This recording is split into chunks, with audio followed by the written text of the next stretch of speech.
So Kim, this is very special because we making this video for our students when they come to their first certification and they're preparing these final case studies for their parts therapy facilitation certification. And Yes. we're doing this, can you believe it? It is 10 years now that we brought this certification into South Africa. I'm very proud Wow. because I Yes. love this technique so much. And Mm-hmm. you have this amazing task almost for all this time to assess the case studies. So Yes. today we're tapping into your knowledge of how can we assist the students, what to look out for when they transcribe the case studies and submit it for your assessment. So let's just jump right in and let's dip into your experience and tell me what should the student look out for when they submit the case study? Claudia, yes, it is a wonderful experience. And I think with all opportunities, the first step is how you approach this process. As a facilitator or a training student, how you approach this process is of the utmost importance and will set the foundation for the way forward. So while we have a requirement for passing on a practical side, to come forward into this process with the attitude that it is designed to support and enhance the development of the facilitator or the student. And rather than viewing it as a test, it is a wonderful opportunity to assist you to practice, integrate, and refine all that you have studied up to this date. Plus it prepares you to go deeper. So bring your vulnerability in the sense of taking questions, bringing your hindsight, your insight, and your curiosity of how this unfolds, how you learn. Learning is a wonderful opportunity, and it's meant to be enjoyable, you know, and it's important to bring acknowledgement for yourself as somebody that has studied all this work and is busy implementing it, acknowledgement of what you know, of what you can still learn, and approaching it in this manner, I think starts with a good foundation to open you up to enjoy the process and to get the most out of it. Yeah, yeah.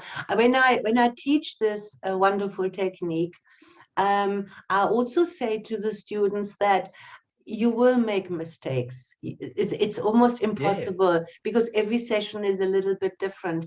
And don't think that you have to submit a perfect case study, because when you detect your omission, or when you find that you could have worded something better, just put it into the case study, because your self-evaluation shows us your understanding. Do you agree with that? Absolutely. Absolutely. And this is one of the points that is going to be brought up again later regarding that the hindsight is 2020 often. And, you know, the beauty of the opportunity for one-on-one mentoring, which is priceless in any field that you're studying in. So with the structure of the PT case studies being 3 consecutive case studies, each one being personally attended to by the facilitator, and a communication happening between the facilitator and the assessor, this allows for growth and development. So it's a beautiful process, like you say. It's actually very simple. And the amazing thing about the way this has all been set up by SAIH is it has been designed to support the students in becoming the best that they can be. And as you say, the process of hypnosis and the language and the techniques is a very refined science and art. And we're not naturally conditioned in this beneficial use of language and understanding, which is part of the learning process. Yeah. So every time you get something right, it's fantastic, you know, and also every time you find an area where you can improve or upgrade or expand or deepen, that's even more beautiful in a sense, because it's giving that room for expansion and growth. Yeah. Yeah. And having said this, the framework so nicely now, Kim, perhaps we can jump right in, because we offer this Yes. in-depth step-by-step. Yes. So we really equip the student. So and the manual explains in so much detail what to look out Absolutely. for. But from your experience, where do students still sometimes struggle to give you the information in the way that you can assess it? Okay. So the first important aspect to consider when you're presenting your case studies is the assessor can only see what is presented in writing. For the facilitator to ensure that enough information is brought forward to give me an understanding of their pre-talk, their approach that they're taking with the client, to show the foundation and the groundwork for the session forward, is very important to start with. Bringing with you the understanding that the more that you provide, the more that you explain or present to me as a facilitator or the assessor, the more you present to the assessor, the more the assessor can comment and guide you. The process is kind of in 3 steps, if we look at it. When you submit your case studies, you've got your SAIH techniques, which you have now spent a few months learning, and those techniques are wrapping the body of the session, which is the PT steps, into it. So you've got the SAIH techniques, you've got the body of the work, which is the PT steps. And then the third aspect here is the languaging of the client-centered approach. So when you're presenting your case study, take it and look at those aspects. Make sure that the techniques with the pre-talk is in detail enough to show your understanding, to give the assessor a background to the case study. And then look at the step process. As you said, we have got such a comprehensive summary of the step process. Follow it through, and then engage with presenting the style of the question, how you put your words across, how you respond to what the parts are saying, how you utilize a client's words. These are 3 aspects which are very important. Yeah, so the more you give, the more you receive. The easier it becomes for you to understand, and so kind of climb into the session as if you were there. Okay, within what the student should look out for within the steps is the wording use. This terminology or the step process has been very clearly presented in the SAIH summary, and it is formatted from years of knowledge and dedicated experience and understanding. I was thinking about it today. It's in a way 3rd generational, because there was Roy Hunter. Roy Hunter learned it from Charles Tebbets. his predecessor, and now you've got your input also. So this is a lot of real life experience and deep consideration. Yeah. So use the steps, the wording, because every time you actually use them, write them down, you are training yourself, you're learning. Yes. This process is making it easy for you to learn. It's engaging all your senses, and it's repetition. Yes. And it breaks it down so it's easy to assimilate. Yeah. So the first thing to be aware Mhm. of is to use those words, to use them as they're presented. Yeah. Yeah. Okay. So as you in your mind go over the steps, where do students sometimes hit a speed bump? Is it in the mediation, or is it in calling out the parts, or is it with the ecology checks? Yes, no, I'm just looking at how best to formulate this. So taking it that the students use the summary that has been presented and the template, all right, because those both help assess, then the first place I would say that a student should take notice of is when they're initially calling out the parts, to take the time to listen to what they say, to follow again the question format, and then to pass it back for response. One of the biggest places that can be expanded on is, and we were talking about this last night, for this facilitator or student facilitator to refrain from finding the solution or presenting a solution. This is the biggest trick. So to approach, it's such a beautiful modality because it's so simple. Actually, if you follow it and break it down, it is so simple. And if you approach it as a mystery, like a mystery map, it's actually a treasure map. And the parts, what they're saying, their words are clues. And all you do is you walk that path. Yes, I love that. I love that. Yes. And it presents, it leads you to the treasure. Yeah. Yeah. So that would be my first consideration, having obviously followed the steps as they're presented, to make sure that you are listening to what they're saying and feeding it back, letting it, and be curious. Yeah. If you're looking at it,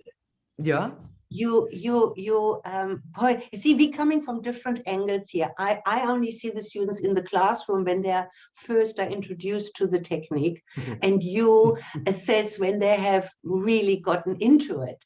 And what I find in class, and I don't know whether that reflects in the case studies, is the student then just goes along the process, and when information is being delivered, they sometimes continue without actually fully understanding what they have heard. And in class, I say, how can you follow that path of curiosity or that treasure hunt, if you saw one, if you don't understand the answer? And it is so simple and so permissible to ask and be humble with the parts and say, oh, could you please expand on that? I don't understand it. What do you mean with that? How must I understand it? Exactly. Yeah. And if you take this into general life, for instance, and you meet someone or you want to explain something to someone, when we ask questions, explain to me what you mean, or tell me more, or how do you see this? That is building rapport. It's also bringing more information out. And it's vitally important. And it becomes magical and mystical because the way things are resolved in such incredible, unique beauty with this process is an absolute glorious experience. And it allows us to also realize within ourselves in our own lives that in truth, we do have our own answers within. And that is priceless. Absolutely. It's that authenticity. It's that authenticity I often speak about, that because of the client-centeredness that we advocate, that makes the inner change for the client authentically theirs, and therefore it is far easier being realized, if that's a good word. I also want to say quickly that when we ask questions, and it doesn't matter how many we ask, clarity is very important for the facilitator. Yes. You know, in a way, the parts have their own personality, and they also Yes. have similar needs like a human being. They want to be heard. And Yes. by asking, there's a lot of rapport building going on. Mm. And that also offers the part almost as if, because they didn't have time to reflect on things, because they were sitting kind of isolated somewhere in the consciousness of the client or in the Exactly. unconsciousness of the client. And by being asked, a lot of insights, as crazy as it sounds, may Yes. even come up for the part. And rapport, they're being heard, and my opinion and my role for the client is very important. And so I think by asking questions, by being curious, it enhances and makes the whole mediation process a lot easier and richer. Yes, absolutely. This is a very, very valuable point too, because you know for yourself, or people know, when they sit and contemplate something and they have questions where people come and bring questions, they explore, they expand their own perception of what perhaps they thought was possible before, or of ways of doing things. And this is one of the gifts, as you say, of being the facilitator, is you get to utilize this opportunity to help somebody unpack themselves, Yes. or reach new definitions, Yes. according to what feels right and good for them. Yes. And of course, then it brings us into the next point, which is so important within the facilitation process, is to find a positive expression and clarity so that the client can double check within themselves that this is truly a suitable resolution for their lives, as you mentioned in our conversation, or that, you know, this is the best way they can bring something forward, because you're dealing with a whole being. And the more clarity and positive expression you can obtain in an agreement, the more it encourages the expression and the continuation of this new style behavior or new concepts or perceptions in the client. Yeah. So am I understanding you correctly that you support when I say, because the client is now in a state of hypnosis, that means that to a degree, their conscious, logical, analytical faculty is momentarily bypassed and is only available for what the facilitator offers the client to focus on. In other words, we don't look at the complete holistic life of the client in the session. We go down to the microcosm of the life of the part, the world of that part, or the parts in question. So it's therefore the role of the facilitator, as much as they're able to, obviously there are limitations, to follow the mediation and the agreement that the parts will come to. How does this sit and fit into the life of my client as far as I know it? Is it logical? Is it doable? Is it applicable? Yeah, I don't know. There could be hundreds of examples that one could give, but so the facilitator kind of is zooming in to what's happening, curious into the finest detail with the parts, and then zooming out to see how does this sit overall with what I know about my client. Will this be acceptable to my client's conscious mind? Yes, very much so. Yeah. And of course, the part is a very focused aspect. It has a specific purpose or intent.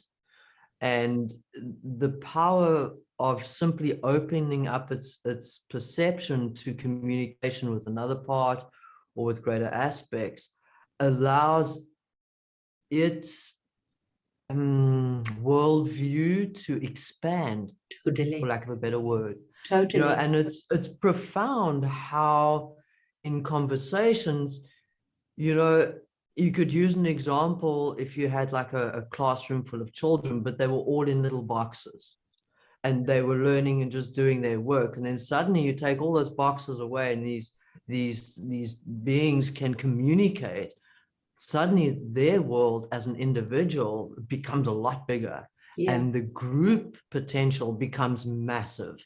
Yeah. And this is an analogy in a sense of what we're doing with the questions and the communication. Yeah. Yeah. Because the parts from the moment they came into being have almost entirely lived, I would say, or existed in isolation. Many of them have. Yes. Yes. Yeah. So they're without knowing any exceptions. No, I do maybe one or two, but it's so rare. They're always think, if a part can think, they always do what they do because they think they're doing a favor to their host, to the client. And Yes.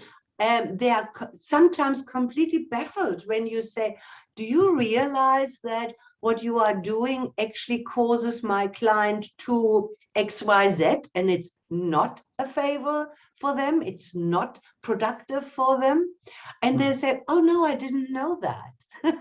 Yeah. And many times that is enough for them to go, wait, hold on. Yeah. If you're 7 years old and you're trying to solve a problem or achieve a feat that takes like a 25-year-old or takes two people, but you think you're only a 7-year-old on your own, you have limited options.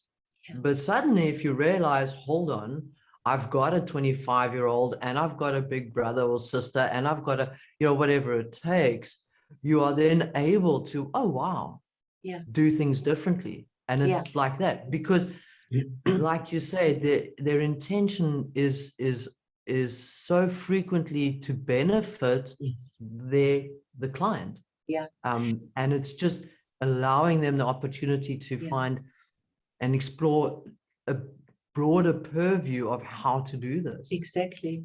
In a way it suits them. Yeah. So by engaging in this communication and asking relevant questions to the parts in order to gain clarity, and the clarity helps the mediation facilitation, we often also find that the parts simply don't know yet, as you just pointed out. They just don't have an answer.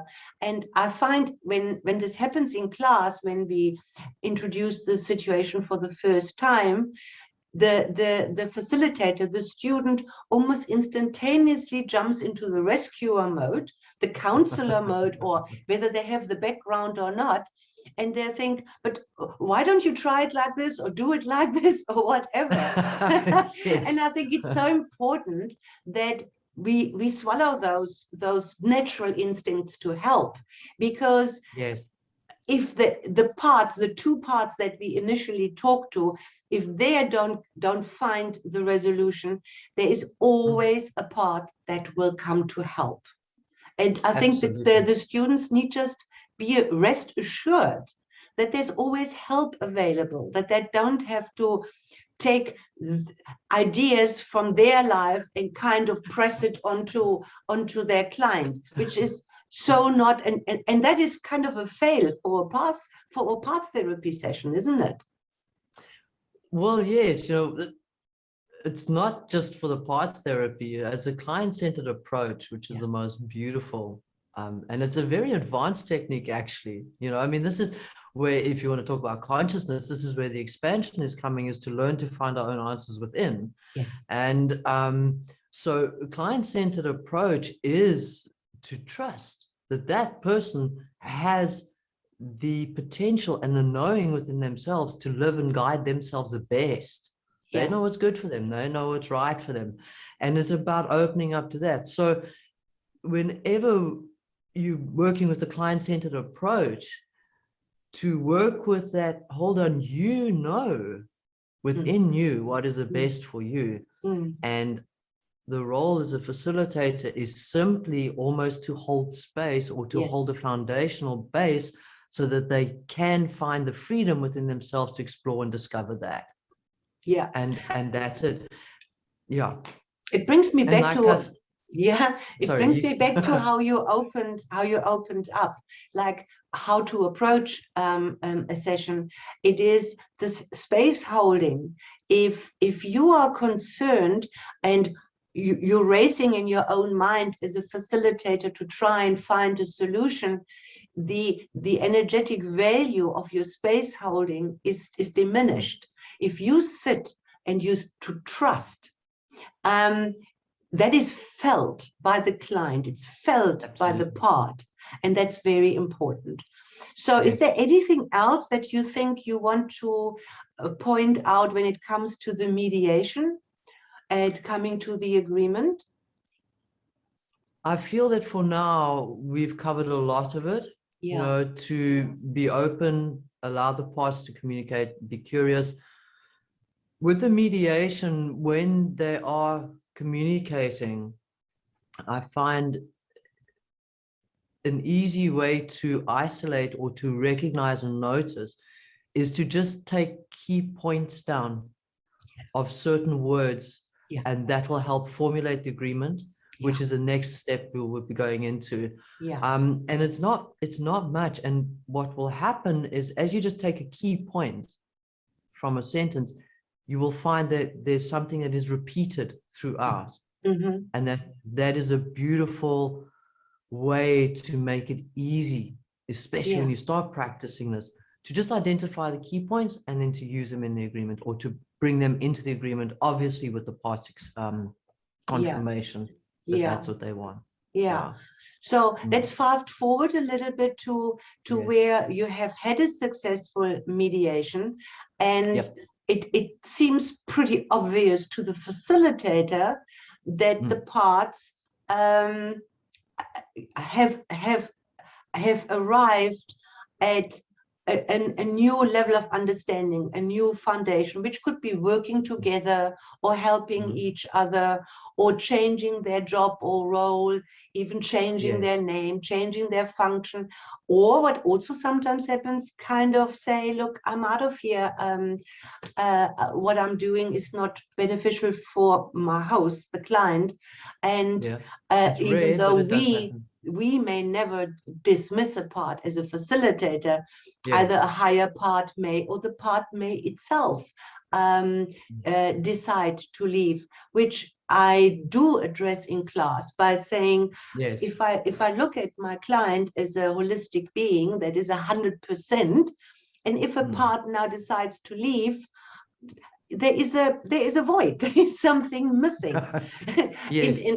So not only how do I fill this up, but maybe inquiring with the part, because usually they have given a lot of energy and effort into fulfilling their job description, so to speak. 100%. Huh? Yes, and by realizing now that they did more harm than good, and they come to the realization, or they're being told by a higher part to kind of leave, I usually encourage the clients to communicate with the part whether they don't want to consider using this amount of energy and effort, maybe doing something else for the client.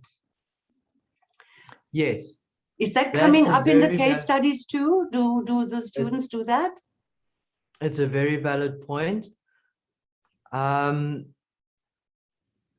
So as you say, the client is a whole being, and when these aspects decide to change, or to maybe some of them choose to dissolve, a beautiful way to recognize and honor them is to thank them, because they've all played a part of value to the client in whichever way they have been.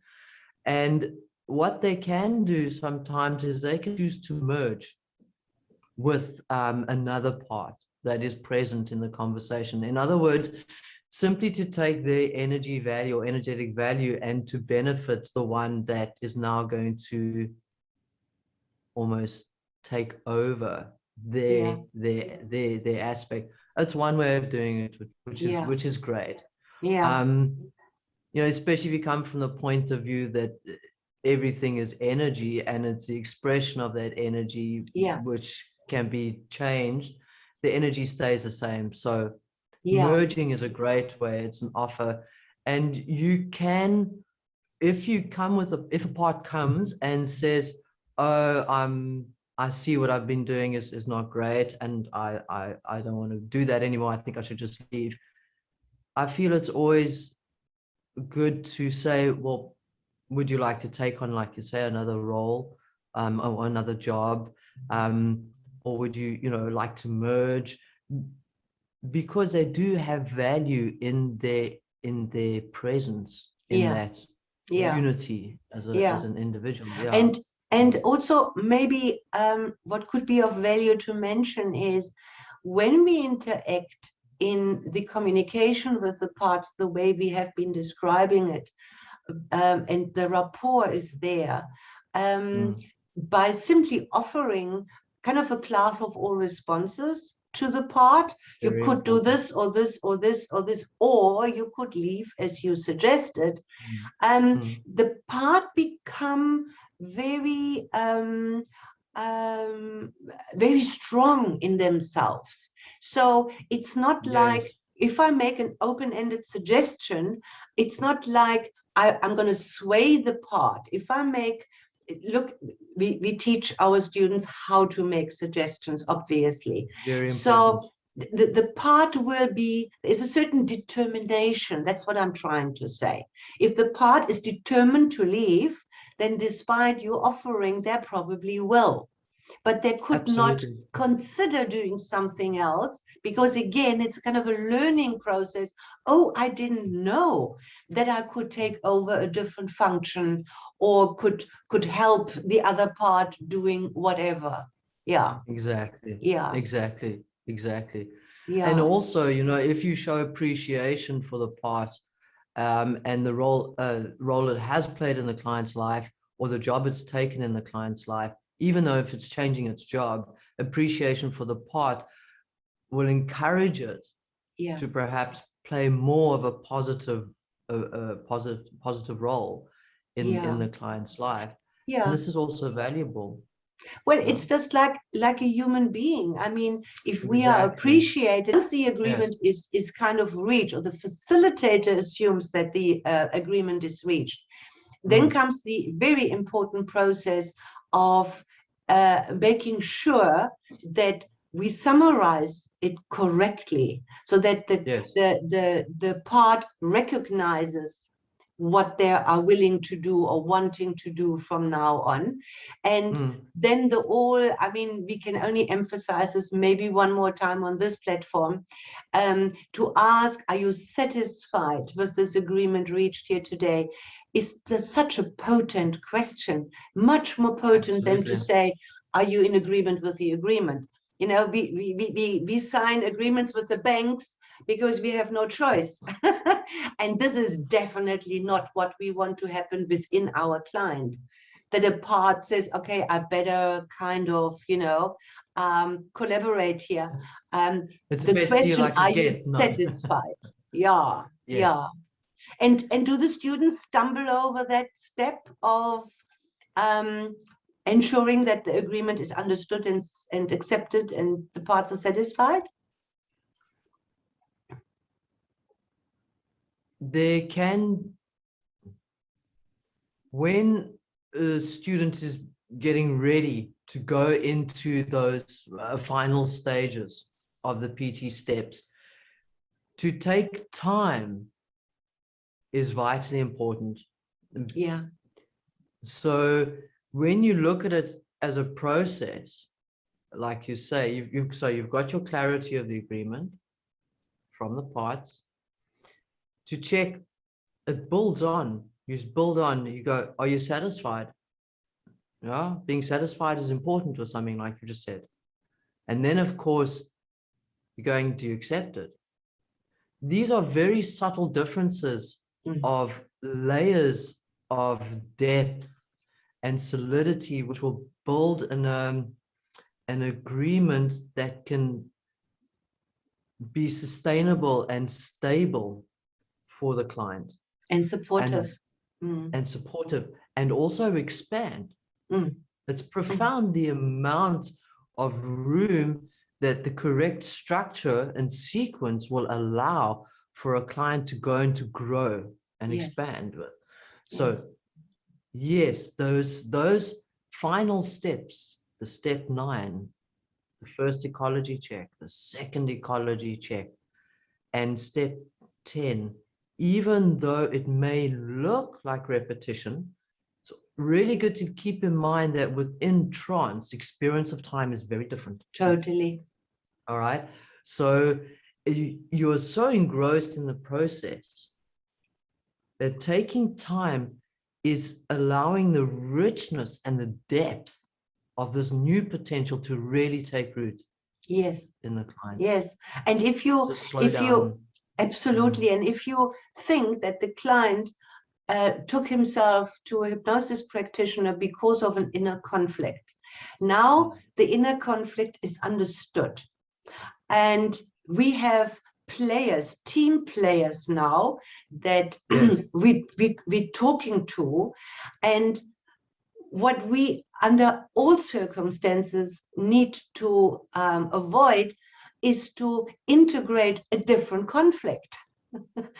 Absolutely. a new different conflict, you know, because that's why the humbleness and the vulnerability of the facilitator to keep on asking in relevant ways. Are you sure about this? I even go as far when I facilitate to say, do I detect some hesitancy in your voice when a part speaks to me? Oh, yes. Do I detect that, or is it my imagination? Are you in this full-heartedly? You know, because the parts will display that. They will say, oh, yes, I'm over the moon with this. Because you don't want to integrate anything that is not as perfect as it can be. And the beauty is that although the parts prior have been living in isolation, or like the children in the boxes, as you say, this is no longer the case after the session. So the participating parts are now aware of each other after the session. Well, you see, this is one of the very sometimes unobvious but huge benefits of simply opening up the parts conversation. Is now there's communication. You have got a much larger potential of how this relationship within the client with themselves and their different aspects can expand and grow and deepen. Because your resources are so much larger. You know, and of course, because of the way it's integrated with harmony and respect, this is setting a foundation to nurture and nourish the client as a whole. And this is something that we maybe don't expand enough in the manual. I do it in class, I do mention that, but when you now come after the ecology check and you've done, we may want to spend a little more time on the integration process, but to also with the post-hypnotic suggestions and maybe during trance termination, remind the client that they now have an inner team that is supporting them, because they are not dipping away out of the conscious mind of the client.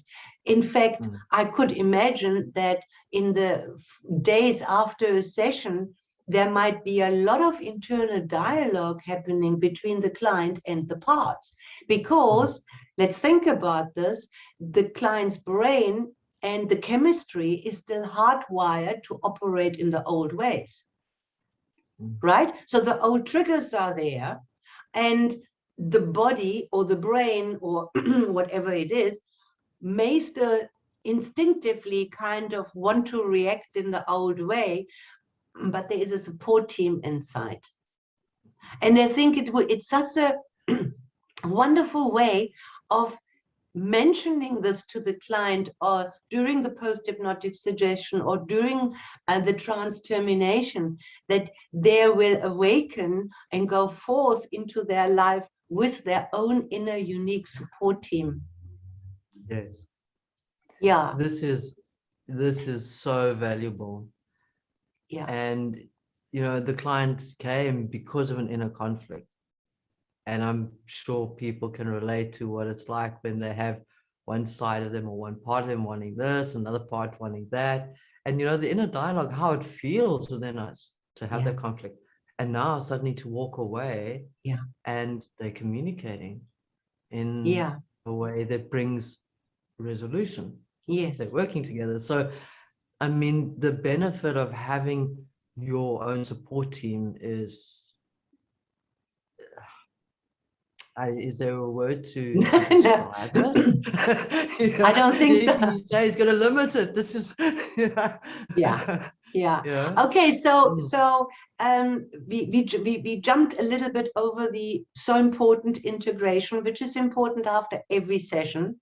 But when Yes. we do kind of sessions that are intense, like uncovering a cause, which we either do with regression and Yeah. in parts therapy, we may not uncover the initial event that caused the inner conflict, but we're definitely dealing with the resulting programs or Yes. parts of the event. So it is a very, very deep technique. And the deeper, so I'm saying this in comparison to symptomatic hypnotherapy, where we read a beautiful script or we do a metaphor, and we hope that the client's conscious mind and subconscious mind will accept it. But the deeper our sessions are, the more important the integration process is, because everything is kind of this. You know what a snow globe is? This is what I use in class. You shake it, and the thing is, these little glitter parts, they will not necessarily fall on the ground where they have been before. They find a new homeostasis, a new equilibrium, a new harmony, and it's the facilitator's duty and joy, in a way, to facilitate this, and again, not to rush this. Yes. It's like if you suddenly move to a new home, or if you change your whole room around or something, when you're operating, like you say, it may be a choice that you've made for your benefit, but it still takes a while to relax into it. Yeah, and to acclimatize fully. Yeah. Yes. So in the integration, as you were saying, the importance of that is giving them time, the client time, to actually experience this. Yes. On a very deep level. And this is part of the wonderful techniques that also wrap the body of work. Yes. The PT steps. So the integration is a wonderful opportunity again to sort of relish and to revel in this new freedom or harmony or expansion. Yeah. And to help physically, as you say, train those pathways, give them a bit of practice, so it becomes a smoother transition. Yeah. And of course, if the facilitator has the kindness to let the client explore even further, they might get glimpses into how this inner change may, what is a good word, may mushroom into the outer world, into wow, almost endless kind of possibilities. Yeah, so not rushing that process, because I find when the students are new, they kind of, when the process is done, kind of, oh, I've done it, thank God. Which is understandable. Get out now while we're ahead. Which is understandable, but have the patience, know what you allow, what benefit you allow for the client to see this through. Okay, so I wonder whether we shouldn't wrap up, and whether you have kind of a last comments to our students for this process of submitting the PT case study? Well, first, just before we wrap up, I'd like to include the trans termination. Okay. And just after trans termination as being vitally important too, because you've integrated, you bring them out slowly so they can slowly come back into themselves, and be aware of that time frame just after trans, Yes, where there's a lot of course. suggestibility still, Yes. and just allow them to rest into it. Yeah. So the process is not complete until after that termination. Okay. Yeah. In regards to the PT process, it is a profound technique. It is actually very simple, and it has huge potential to increase the quality of people's lives really Totally. easily and in the Yeah. most magical ways. And it's an absolute honor to work with people that do it. Yes, yes. And we are so, so blessed to have you with your wisdom and your dedication to work with the students. So yeah, so famous last words then? Well, the technique is set up in a structure, but it's brought to life by the individuality of the facilitator Oh, that's beautiful. and the student. That's beautiful. That's wonderfully said. Yeah. And last words from my side, it's practice. It's practice, practice, practice. Yeah. Yes. I mean, anything that's new, you're gonna be more concerned what's going on in your head and in your being when you facilitate. And only with sufficient practice can you forget about yourself and become of complete service to the client. Yes. Good. Yes. All right. So they shouldn't And just submit the very first case study there, the very first session they are submitted. They should do a few before they do that, right? Yes. Practice a bit and prepare before. This is a technique you can practice while you washing dishes if you wash dishes. Yeah. You can read over it before you go to sleep. You can feel it within yourself. You can understand the steps. Do it with yourself. Absolutely. Do it. Yeah, 100%. Yeah. Yeah. Yep. Yeah. All right. Thank you. Thank you. Thank you. This is it for now. Thank you, Claudia.